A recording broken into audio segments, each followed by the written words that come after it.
Hi hello welcome back to ஜெடிக்கி kitchen. இன்றைக்கி ரொம்பவே சூப்பராக ஒரு ரோட்டுக்கடை பால் கடம்பு வீட்டில் எப்படி பண்ணலான்னு பார்க்கலாம். இது ரொம்ப ஈஸியாக செஞ்சிடலாம். செய்கிறதுக்கு ரொம்ப கம்மியான நேரம் தான் ஆகும். டேஸ்ட்டு ரொம்ப நல்லாயிருக்கும். நான் அதுக்காக ஒரு 10 கிராம் போல் கடல் பாசி எடுத்திருக்கேன். இது 20 ரூபா போல் வரும். எல்லா சூப்பர் மார்க்கெட்லேயும் கிடைக்கும். அதை ஃபஸ்ட்டு ஒரு சிசர் வச்சு இந்த மாதிரி நல்லா கட் பண்ணி எடுத்துக்கோங்க.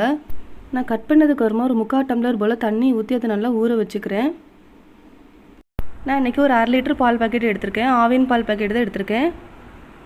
பாலில் தண்ணி எதுவும் ஆட் பண்ண வேண்டாம், அப்போ தான் டேஸ்ட் நல்லாயிருக்கும். பாலை நல்லா காய்ச்சி எடுத்துக்கோங்க.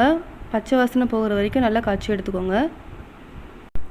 இனிமேல் நான் ஊற வச்சுருக்க கடல் பாசியை ஒரு மிக்ஸி ஜாருக்கு மாற்றி கொஞ்சம் நல்லா ஃபைனாக அரைச்சி எடுத்துக்கிறேன். இப்படி பண்ணுறதுனால கடல் பாசி சீக்கிரமாக கரைஞ்சிரும். நீங்கள் ஸ்கிப் பண்ணுறதுனால ஸ்கிப் பண்ணிக்கலாம். நான் அன்றைக்கி ஒரு 3 டேபிள் ஸ்பூன் போல் சுகர் ஆட் பண்ணியிருக்கேன்.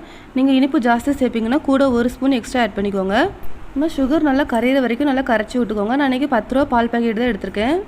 இது ஆப்ஷனல் தான், ஆனால் ஆட் பண்ணி பண்ணோம்னா டேஸ்ட் நல்லாயிருக்கும். உங்கள்கிட்ட இருந்தால் நீங்கள் ஆட் பண்ணிக்கோங்க. நல்லா கலக்கி விட்டுக்கோங்க.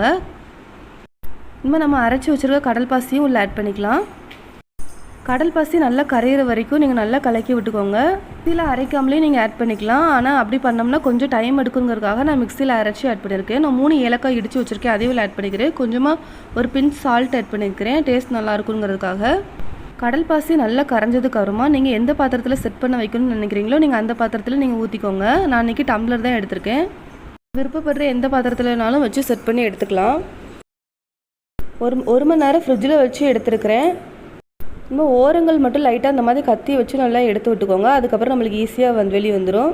இந்த கடல் பாசி நம்ம உடம்புக்கு நல்லா குளிர்ச்சி கொடுக்கும். அதனால் நீங்களும் உங்கள் குழந்தைகள் எல்லாருக்குமே செஞ்சு கொடுங்க. உங்களுக்கு இந்த ரெசிபி பிடிச்சிருந்தா லைக் பண்ணுங்கள். நீங்களும் மறக்காமல் செஞ்சு பார்த்துட்டு உங்களோட ஃபீட்பேக் எனக்கு ஷேர் பண்ணுங்கள். என்னோட சேனல் சப்ஸ்கிரைப் பண்ணிக்கோங்க. தேங்க்யூ.